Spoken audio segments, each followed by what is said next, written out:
여러분 안녕하십니까? 시와 함께 문학방송을 진행하는 시인 민윤기입니다. 오늘은 4월 19일 어떤 날인지 아십니까? 예, 다들 아시겠죠? 4.19 혁명이 성공한 바로 그날이 오늘입니다. 4월 19일 날 아침 일찍 학생들은 경무대로 가자! 약속이나 한 듯이 시인으로 몰려 나왔습니다. 안암동에서, 해화동에서, 흑석동에서, 필동에서, 신촌에서 수만 명 학생들이 쏟아져 나왔습니다. 이들이 외친 구호는 단 하나입니다. 독재 정권 타도하자. 민주주의를 사수하자. 이 말 밖에는 할 필요가 없었습니다. 그래서 마침내 4.19 혁명이 그 학생들의 함성이 4월 26일 이승만 대통령의 하야까지 이르게 되었죠. 혁명은 멋지게 성공했습니다. 우리 5천년 역사에서 처음으로 국민의 힘으로 정부를, 국민이 원하지 않는 정부를 타도한 날입니다. 이런 걸 유식한 말로 피플 파워라고 하죠. 굳이 영어를 쓰지 않더라도 국민의 힘이 얼마나 무서운지 보여준 날입니다. 그런데 불행하게도 역사는 되풀이되고 있습니다. 4.19 혁명이 나던 그 무렵 자유당 독재 정권이 한참 기승을 부릴 때 외국의 언론은 보도했죠. 한국에서 민주주의를 기대하는 것은 쓰레기통에서 장미를 기대하는 것과 같다. 그러나 멋지게 성공했습니다. 세계 최초로 학생들의 힘으로 독재 정부를 무너뜨린 세계사에서도 유례없는 그런 날입니다. 조금 전에 말씀드렸듯이 되풀이되는 역사, 지금 어떻습니까? 지금의 정부는 어떻습니까? 박근혜 대통령의 엄청난 상상할 수 없는 그런 문제 있는 국정농단 사태,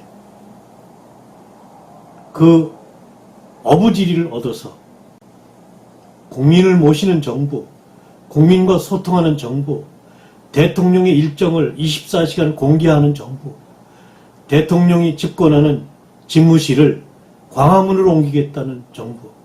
그런데 지금 어떻습니까?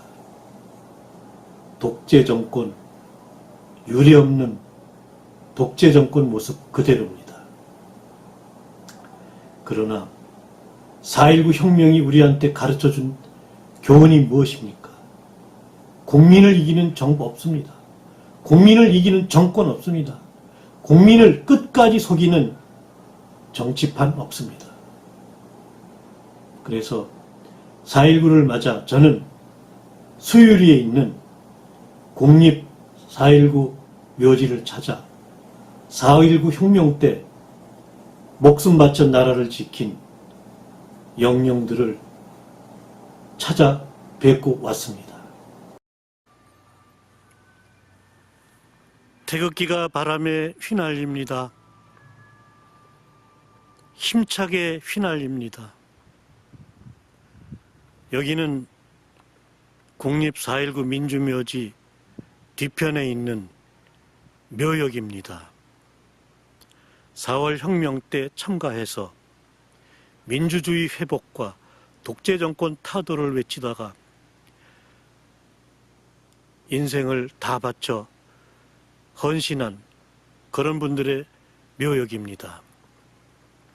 지금 제 앞에는 서울대학교 고순자 씨의 묘가 있습니다.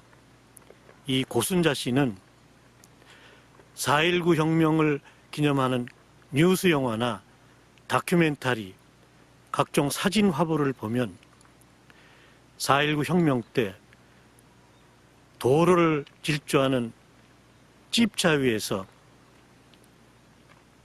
민주주의 회복하라 독재 정권 타도의 프랭카드를 높이 들고 외치던 미모의 여대생이었습니다. 당시 서울미술대학교 4학년 학생이죠. 그 고순자 양의 묘를 필두로 이 묘역에는 눈물겨운 사연을 가진 많은 분들의 묘가 있습니다.